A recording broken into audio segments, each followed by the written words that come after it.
Mari mengawali acara kita pada hari ini dengan membuat tanda kemenangan Kristus dalam nama Bapa dan Putra dan Roh Kudus. Amin. Salam saudara-saudari yang terkasih, umat paroki Sidikalang, demikian juga umat Kristiani dimanapun berada. Tuhan bersamamu. Renungan kita pada hari Minggu biasa ke-28 ini, yaitu tanggal 10 Oktober, diambil dari Injil Santo Markus bab 10 ayat 17-30. Kita juga diingatkan bahwa bulan ini, bulan Oktober adalah bulan Rosario. Ada istilah per Mariam ad Jesum. Lewat Maria kita sampai kepada Yesus. Temanya saksi Kristus. Kita mengenal Yesus Tuhan sebagai Raja atau Gembala, Imam Agung, dan Nabi.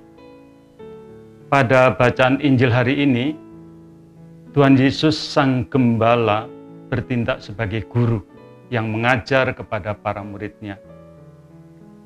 Dalam pengajaran itu, Yesus sekaligus bertindak sebagai nabi.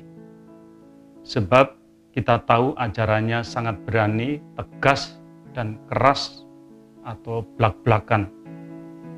Ini mengandung risiko besar atas keselamatannya, karena kita paham seorang nabi tidak pernah luput dari kritik, aniaya, dan bahkan salib. Ada 4 hal yang diajarkan kali ini. Yang pertama, waspada.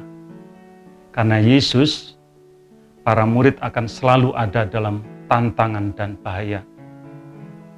Karena itu, para murid harus berjaga-jaga.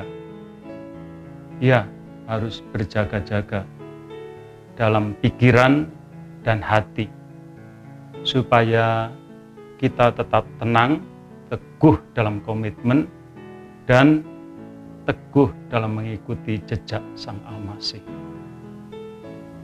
Karena majelis agama dan rumah ibadat yang seharusnya untuk memuliakan Allah, tetapi justru di sini akan menjadi tempat penyiksaan bagi mereka, para murid.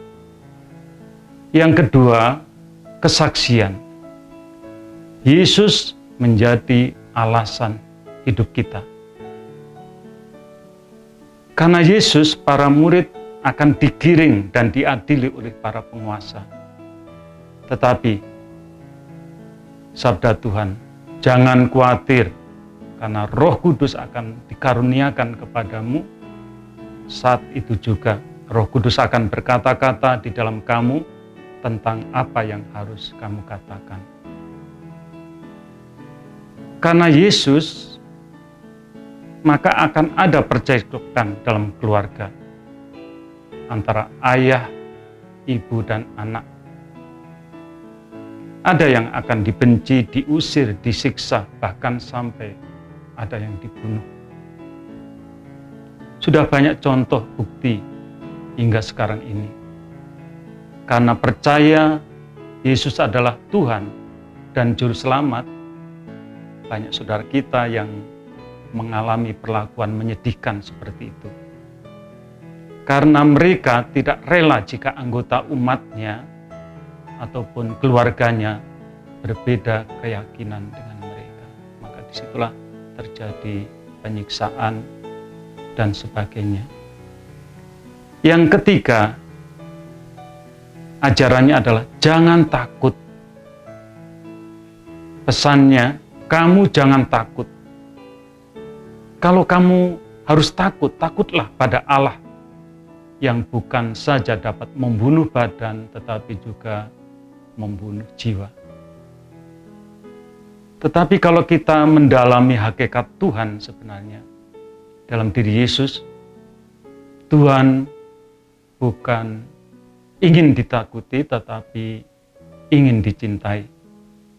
Sebagaimana Yesus telah lebih dahulu mencintai kita. Dengan cinta yang sedalam-dalamnya, bahkan sampai mati di kayu salib. Lagi pesannya, kamu boleh lari kalau ada penganiayaan dan sebagainya, supaya kamu tidak mati konyol. Namun tetap harus berani, tetap bertahan agar kelak beroleh keselamatan. Kita pun diingatkan, murid tidak berbeda dengan gurunya. Maka lihatlah derita yang dialami Yesus. Karena sebagai murid, sedikit banyak kita juga akan mengalami penderitaan itu. Artinya kita harus mengikuti jejaknya. Yang keempat, kamu sangat berharga di hadapan Allah. Bukankah burung pipit dijual 2 ekor seduit, namun seekor pun daripadanya tidak akan jatuh ke bumi di luar kehendak Bapa. Dan kamu, rambut kepalamu pun terhitung semuanya. Jadi Tuhan melihat kita, mencintai kita, dan kita berharga di hadapannya. Tetapi mungkin kita akan bertanya, bagaimana kita yang disebut berharga tetapi dihadapkan kepada ancaman dan bahaya sebagaimana para murid. Disinilah kita berbicara tentang makna hidup. Cinta yang harus diuji seperti emas yang dimurnikan oleh api. Sebenarnya adanya masalah menjadikan hidup kita ini, hidup iman kita ini menjadi kuat, berkembang, dan dewasa. Kita dipanggil untuk menjadi saksi Kristus dengan segala risikonya, tetapi kemurahan Tuhan juga akan diberikan kepada kita, bahkan keselamatan dan dijanjikan surga bahagia. Semoga renungan ini berguna untuk hidup iman kita.